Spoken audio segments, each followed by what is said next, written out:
घर, इस एक शब्द में कितनी दुनिया छिपी होती है ना? दीवारें, छत, सामान या फिर कुछ और। चलिए, आज जैन गॉडियोसो की एक कहानी के जरिए ये समझने की कोशिश करते हैं कि एक मकान और घर में आखिर फर्क क्या होता है। मतलब क्या सिर्फ चार दीवारें और एक छत होने से कोई जगह घर बन जाती है? या फिर घर बनने के लिए कुछ और भी चाहिए होता है? वो कौन सी चीज है, वो कौन सा जादू है जो ईंट पत्थर की एक बिल्डिंग को एक जीता जागता, सांस लेता हुआ घर बना देता है? तो ये कहानी है एक टीनएजर की जो अपने नए स्कूल में बिल्कुल अकेला था, लेकिन उसे जरा भी अंदाजा नहीं था कि उसकी ये तन्हाई एक बहुत बड़ी तबाही में बदलने वाली है। एक ऐसी तबाही जो उसे घर का असली मतलब सिखाएगी। ये कहानी है सब कुछ खो देने की और फिर उसी राख के ढेर में ये ढूंढने की कि असल में जरूरी क्या है। तो कहानी की शुरुआत होती है एक ऐसी फीलिंग से जिसे हम सब ने कभी ना कभी महसूस किया है, अकेलापन। जरा सोचिए, एक नया बड़ा सा स्कूल, पहला दिन, पुराने सारे दोस्त कहीं और चले गए हैं और हर चेहरा अनजान है। बस हमारे हीरो की कहानी भी बिल्कुल यहीं से शुरू होती है। हाई स्कूल का पहला साल सच में बहुत मुश्किल हो सकता है ना? हमारे हीरो के लिए भी ये बिल्कुल वैसा ही था।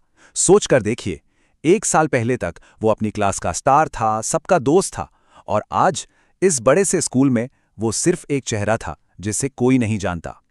वो इतना अकेला महसूस करता था कि कभी-कभी तो बस किसी अपने से बात करने के लिए अपने पुराने टीचर से मिलने पहुंच जाता था। लेकिन इस अकेलेपन में उसका एक साथी था, एक छोटी सी प्यारी सी बिल्ली जिसे उसने रेस्क्यू किया था। और वो सिर्फ एक पेट नहीं थी, वो उसका सबसे बड़ा सहारा थी। और उन दोनों का रिश्ता ना बहुत ही खास था। आप सोचिए, वो होमवर्क करने बैठता था और वो बिल्ली आकर उसके कागजों पर ही सो जाती थी या फिर उसके पेन के साथ खेलने लगती थी। वो बिल्ली जानती थी कि यही लड़का उसकी पूरी दुनिया है और वो उसे एक पल के लिए भी अकेला नहीं छोड़ती थी। मतलब एक बिना कुछ कहे बहुत ही गहरा कनेक्शन था दोनों के बीच। लेकिन जिंदगी हमेशा एक सी कहाँ रहती है ना? एक दिन कुछ ऐसा हुआ जिसने उसकी पूरी दुनिया में आग लगा दी, लिटरली। सब कुछ एकदम नॉर्मल था। रविवार की एक शांत दोपहर थी, घर में सब आराम कर रहे थे और तभी एक अजीब सी महक आने लगी। ये पहला सिग्नल था कि कुछ बहुत बहुत बुरा होने वाला है। पहले तो सिर्फ महक थी और फिर धुआं। छत की दरारों से धुआं इतनी तेजी से अंदर आ रहा था कि कुछ ही सेकंड्स में पूरा कमरा धुएं से भर गया। कुछ भी साफ दिखाई नहीं दे रहा था। दिमाग में बस एक ही चीज चल रही थी, किसी तरह बाहर निकलो। वो लोग घबराकर मेन गेट की तरफ भागे और जैसे ही वो लोग बाहर भागे, उन्होंने जो देखा वो एक भयानक सपना था। पूरी की पूरी छत आग की लपटों में घिरी हुई थी। आग इतनी तेजी से फैल रही थी मानो सब कुछ निगल जाना चाहती हो। और इस डरावने मंजर के बीच उसकी मां बाहर तो आई, लेकिन सिर्फ एक पल के लिए, और फिर बिना एक सेकंड सोचे वो वापस उसी जलते हुए घर के अंदर भाग गई। आप सोचेंगे क्यों? क्योंकि उस घर के अंदर उनके पति की आखिरी निशानियां थीं, कुछ तस्वीरें, कुछ खत। यही तो बात है, एक घर सिर्फ ईंट पत्थर का नहीं होता, वो यादों से बनता है। एक पल के लिए तो उसकी जान ही निकल गई। उसे लगा कि आज उसने अपनी मां को भी खो दिया। वो चीखा, मां नहीं, और उनकी तरफ दौड़ा, लेकिन तभी एक फायरमैन ने उसे कसकर पकड़ लिया। वो कुछ नहीं कर सका, बस बेबसी से उस आग को देखता रहा। खैर, आग तो बुझ गई, लेकिन पीछे छोड़ गई सिर्फ राख और मायूसी का ढेर।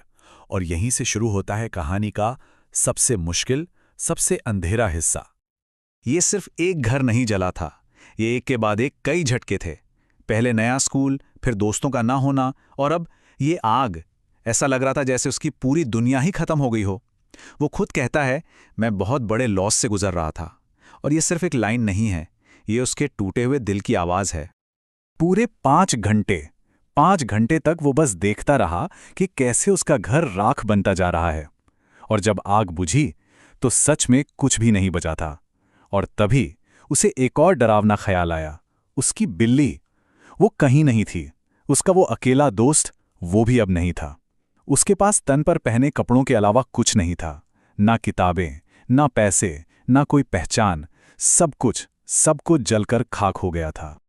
अगले दिन स्कूल जाना किसी बुरे सपने से कम नहीं था। कपड़े भी उधार के पहने थे, ना किताबें थीं, ना बैग। उसे लग रहा था जैसे हर कोई बस उसे ही घूर रहा है। जैसे वो कोई ज़ॉम्बी हो या कोई एलियन। उस एक पल में उसे लगा कि बस अब और नहीं। वो चाहता था कि ये सब यहीं खत्म हो जाए। तो वो अपनी जिंदगी के सबसे निचले पॉइंट पर था। उसे लग रहा था कि अब कुछ भी कभी भी ठीक नहीं होगा। लेकिन कहते हैं ना, जब सारे दरवाजे बंद हो जाते हैं तो कहीं से एक खिड़की खुल जाती है। अगले दिन जब वो स्कूल गया तो माहौल कुछ बदला बदला सा था। लोग उसे आज भी देख रहे थे, लेकिन उनकी नजरों में अब तरस नहीं बल्कि कुछ और था। लोग उसके आसपास इकट्ठा होने लगे, उसे अपने साथ जिम की तरफ ले जाने लगे। उसे समझ ही नहीं आया कि हो क्या रहा है। कहीं ये लोग मिलकर उसका मजाक तो नहीं बनाने वाले। और जैसे ही उसने जिम के अंदर कदम रखा, वो बस देखता रह गया। सामने एक बहुत बड़ी टेबल थी और उस पर उसके लिए हर तरह का सामान रखा था। स्कूल सप्लाईज, कपड़े, जूते, सब कुछ। ये सिर्फ चीज ही नहीं थी, ये एक मैसेज था कि तुम अकेले नहीं हो, हम तुम्हारे साथ हैं। स्कूल के उन सारे स्टूडेंट्स ने, जिनमें से ज्यादातर को तो वो जानता भी नहीं था, पैसे जमा करके उसके लिए ये सब खरीदा था। लोग एक एक करके उसके पास आ रहे थे, उससे बात कर रहे थे और कह रहे थे, अगर तुम्हें कभी भी किसी चीज की जरूरत पड़े तो बस बता देना। जो चेहरे कल तक अजनबी थे, आज वो सब अपने लग रहे थे, एक परिवार की तरह। उसकी आंखों में आंसू थे, लेकिन इस बार ये दुख के नहीं बल्कि एक सुकून के आंसू थे। आग लगने के बाद पहली बार उसने चैन की सांस ली। सीने पर जो एक भारी सा पत्थर रखा था वो हट गया था। उसे लगा, हां, शायद अब सब ठीक हो जाएगा। उस दिन उसे सिर्फ सामान नहीं मिला, उसे दोस्त मिले थे। तो उसने खोया तो बहुत कुछ था, लेकिन पाया कुछ ऐसा था जिसकी कोई कीमत नहीं थी। चलिए अब देखते हैं कि कैसे उसे अपना घर वापस मिला, एक ऐसा घर जिसे कोई आग नहीं जला सकती। तो क्या फर्क है एक मकान और एक घर में? मकान वो तो बस एक बिल्डिंग है, उसमें सामान होता है, चीजें होती हैं और वो जल भी सकता है। लेकिन घर बनता है प्यार और कनेक्शन से। घर बनता है अजनबियों की अच्छाई से। घर बनता है नए दोस्तों से। घर वो एहसास है जिसे कोई आग छू भी नहीं सकती। लगभग 1 महीने बाद वो अपने नए दोस्तों के साथ अपने पुराने घर के मलबे को देख रहा था, जहां अब एक नया घर बन रहा था। तभी एक औरत उसकी तरफ आई और उसकी गोद में उसकी बिल्ली थी। आग से डरकर वो बेचारी कहीं दूर भाग गई थी। इस अच्छी सी लेडी को वो मिली और वो उसे वापस ले आई। और उस पल जब उसने अपनी बिल्ली को उठाया, उसे गले लगाया, तो उसे एहसास हुआ कि सिर्फ उसकी बिल्ली ही वापस नहीं आई है, वो खुद भी वापस आ गया है। कहानी की जो आखिरी लाइन है वो सब कुछ कह देती है। मेरी बिल्ली वापस आ गई थी और मैं भी। उसने अपना मकान जरूर खोया था, लेकिन बदले में उसे अपना घर मिल गया था।